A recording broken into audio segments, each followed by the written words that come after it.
News on Media. This is Coming Out Stories. It's a podcast about one of the most important conversations of your life. I'm Emma Goswell. It's now time to hear Carlton's story. He came out in the 1970s when he was a teenager. He was also reaching for some sprouts at the time. I'm Carlton Paris, I'm 57 years old and I'm from Cheshire. OK, so what year was it you came out then to your parents? I was born in 1961 and it was probably when I was 14, which would have been mid-70s probably. 14's quite young in the 70s to come out. Yeah, well, I didn't actually mean to. It was one of those moments where my dad was very working class. My mum was very working class, and both me and my brother were adopted. And one day, we were sort of in the days when families actually did sit around the dinner table on a Sunday lunch. They were talking about somebody who worked at a hotel. And he was very effeminate, and he walked past our house. We lived in a terrace house, and he obviously went to the hotel for his shift, and he was very effeminate. He was very flamboyant, and it wasn't sort of meant horribly, I don't think, but it was derogatory.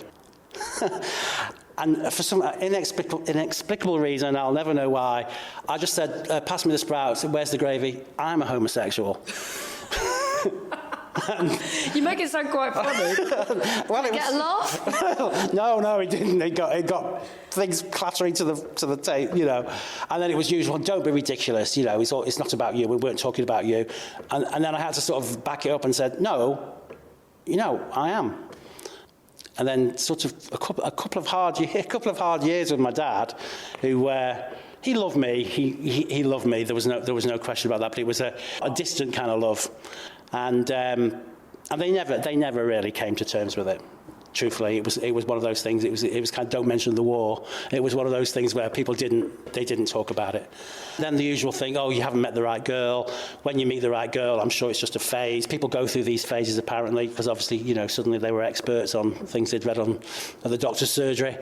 But the truth of the matter is, it was never going to be a phase, and I embraced it. And all through school, I was quite open, and that was hard sometimes, but you know.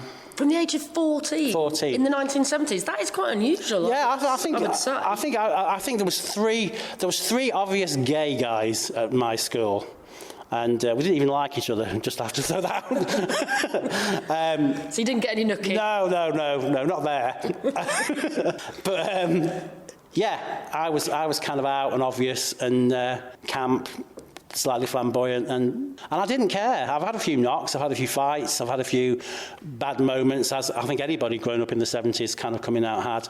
But you know, when you know, you know. And when you're proud of who you are and you feel great in your own skin, and I'm sure this is an old joke, but I was never in.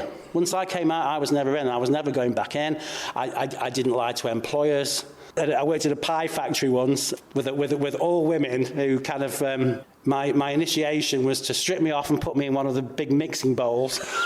And, you know, slap my bum with a whatever. And I've always embraced my sexuality. I'm proud to be gay. I love the fact that I'm gay. People in your life who have a problem with it, get them out of your life. There's no room for people like that in my life. And you've never really faced any discrimination or hatred? Or... Yeah, I've had some moments. I've had some horrible bosses, but I've walked out. I won't take that crap. And that's kind of my message to anybody else. And what, if I'm allowed to talk about this, what really, really saddens me to the point of tears is the suicide rate amongst young gay teens. Because it's this wonderful world for it's just waiting for you. You know, a couple of weeks ago I was rehearsing, and I was talking to a lady who was sort of upset in the common area, and she said her son was 16 years old, and he'd come out to her, and he was, you know, in floods of tears. He was self-harming. He was being bullied. My God, you could not have wished for a more accepting parent. And I thought, how can this be? How can we live? How can we have this in our society where the parents, who usually most people from my era had to kind of force their way into some kind of reluctant acceptance. This guy had wonderful parents. He had a wonderful father. The lady said, my husband adores him. She doesn't care one bit that he's gay. We're worried. We're worried he might take his own life. And I think, how did we get there?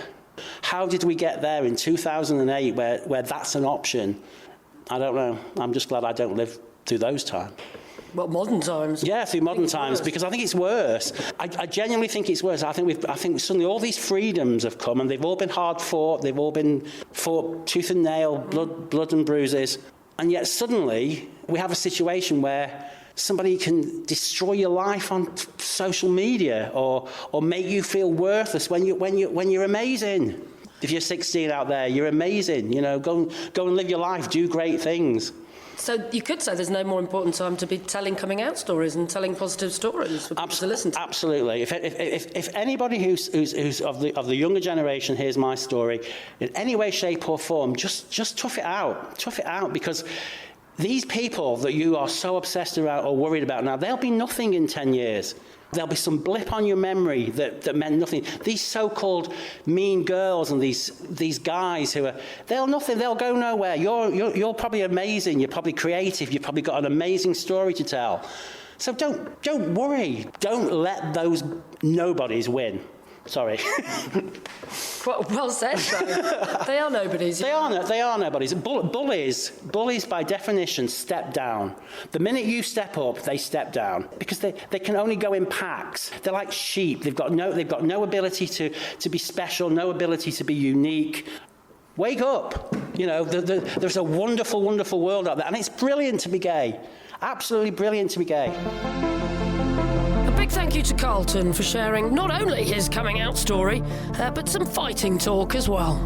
I'm Emma Goswell, and Coming Out Stories is a What Goes On media production. Next time on Coming Out Stories, you're going to hear from a lesbian icon. Yes, Heather Peace, singer and songwriter, talks to me, and you will not believe what a TV producer once said to her. First day, before he'd even gone in, he said, "Now, Heather, I know you're a lesbian." He said, "But if we can just, not say anything about that in press or anything else, because obviously you're here as, the male totty."